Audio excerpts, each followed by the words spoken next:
जहाज को दुनिया ने कभी न डूबने वाला कहा, वो सिर्फ 3 घंटे के अंदर समुद्र के नीचे दफन हो गया। 14 अप्रैल 1912 रात 11:39 एक घंटी बजी और 1500 लोगों की किस्मत बदल गई। तो दोस्तों बात है 10 अप्रैल 1912 की।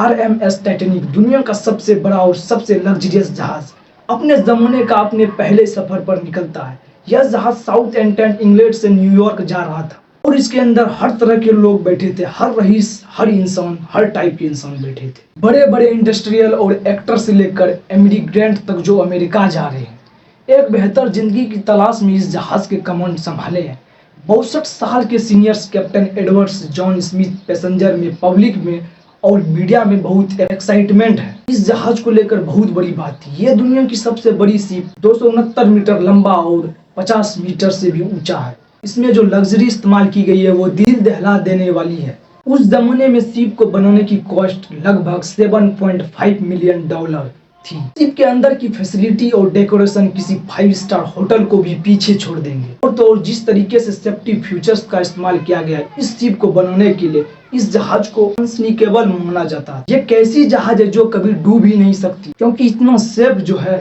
ये व्हाइट स्टार लाइन उस कंपनी का नाम था जिसने इस टाइटैनिक शिप को बनाया था। इस कंपनी के वाइस प्रेसिडेंट इतने कॉन्फिडेंट थे इस चीज को लेकर कि उन्होंने पब्लिक के सामने ओपनली ये कहा दिया कि यह जहाज अनसिंकेबल है। लेकिन अपने पहला ही सफर पर रवाना होने के सिर्फ 2 दिन बाद 12 अप्रैल 1912 को टाइटैनिक को अपनी पहली आइस वार्निंग मिल जाती है। यानी जिस अटलांटिक ओशियन पर तैरकर यह टाइटैनिक शिप अमेरिका की ओर बढ़ रहा था, वहां पर आइस मौजूद थे, बड़े बड़े आइसबर्ग थे जो कि भारी खतरा था। जहाज के लिए इन वार्निंग्स को रिसीव करने के बाद टाइटैनिक अपना कोर्स 2 बार बदलती है, लेकिन अपनी स्पीड कम नहीं करती है। 2 दिन बाद 14 अप्रैल 1912 को 7 और आइस वार्निंग दी जाती है, लेकिन कैप्टन स्मिथ और उनके क्रू इन वार्निंग्स को इग्नोर कर देते हैं और टाइटैनिक को स्पीड कम नहीं करते और धीरे धीरे सूरज ढल जाता है। रात हो जाती है, तापमान 9 नीचे गिरता है, बट तापमान नीचे नहीं गिरता है। इस 14 अप्रैल की रात के बारे में बड़ी खास बात यह थी कि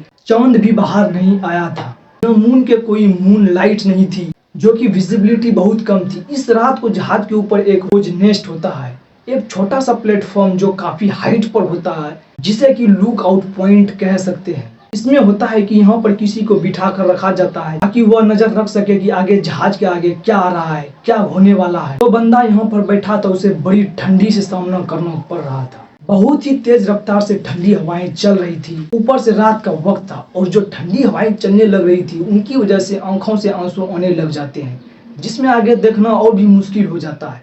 रात के 11:39 पर फ्रेडरिक फ्लीट नाम का बंदा जो सब क्रूज नेस्ट में बैठा है, ये अचानक से अपने सामने देखता है कि एक बड़ा सा आइसबर्ग आ चुका है। वो जल्दी से 3 बार घंटी बजाता है ताकि नीचे बैठे हुए लोग सुन सके और फॉर्म उठाकर सुन सके, ताकि नीचे बैठे हुए लोग जल्दी से सुन सके और इन्फॉर्म कर सके। फिर वो फॉर्म उठाकर कॉल करता है ऑफिसर्स को, ब्रिज पर चिल्लाकर कहता है कि सामने हमारे एक बड़ा सा आइसबर्ग है, जल्दी से जहाज को मोड़ो। फर्स्ट ऑफिसर्स विलियम इस मैसेज को सुनते हैं और इंजन रूम को संदेश देते हैं कि जहाज को लेफ्ट डायरेक्शन में मोड़ो, लेकिन बहुत देर हो चुकी थी। सिर्फ 1 मिनट बाद 11:04 पर यह जहाज आइसबर्ग से टकरा जाता है। आइस अब भी कोई छोटा मोटा आइसबर्ग नहीं था। लेंथ में 200 मीटर चौड़ा, 400 फीट ऊंचा, एक फुटबॉल फील्ड जितना बड़ा और हाइट में क्रूज नेस्ट तक आ रहा था। आइस के साथ टकराव जहाज के फ्रंट साइड में हुआ। अब वो कौन सा हिस्सा था जो जहाज इस फोटो में आप देख सकते हो। जो टकराया कौन सा हिस्सा था वो आप इस फोटो में देख सकते हो। ये देखने की जहाज को कितनी चोट पहुंची है। देखा तो पता चला कि ये जहाज तो अब डूब जाएगा। वो कम्प्लीटली शॉक हो गया। देखकर उन्हें लगता था कि ये जहाज तो अनसिंकेबल है, लेकिन जो जहाज का हाल था देखकर दंग रह गए। उसकी मेन बॉडी 16 अलग अलग वाटर टाइट कंपार्टमेंट्स में डिवाइड कर दिया। 16 में से अगर 4 कंपार्ट्स भी पानी से बाहर गए तो जहाज को कोई फर्क नहीं पड़ने वाला। जहाज तैरता रहेगा, लेकिन ये इम्पैक्ट इतना ज्यादा था कि 16 में से 6 वाटर टाइट कंपार्ट्स ऑलरेडी फ्रीज हो चुके थे। रात के 12 बजे कैप्टन स्मिथ ऑर्डर देते हैं कि एक डिस्ट्रेकर सिग्नल भेजो।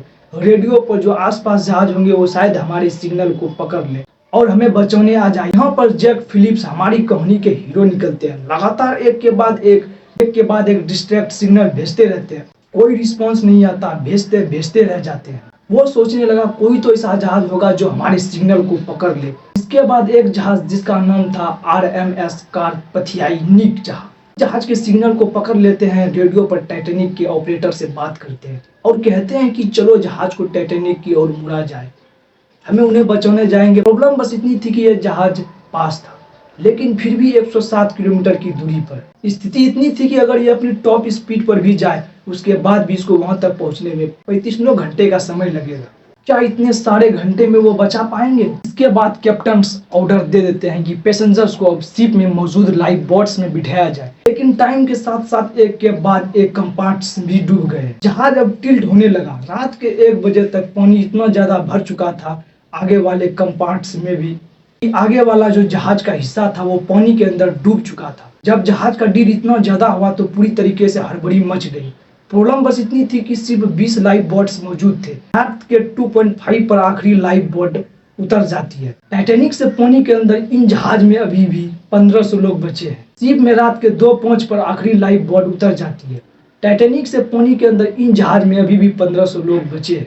उसके बाद करीब 2 पहिया जहाज को 2 टुकड़े में टूट जाता है और फिर पानी के अंदर डूब जाता है। सीधा सा मेन कंक्लूजन, घंटे भी नहीं लगे इसे कभी ना डूबने वाला जहाज को पानी के अंदर डूबने में।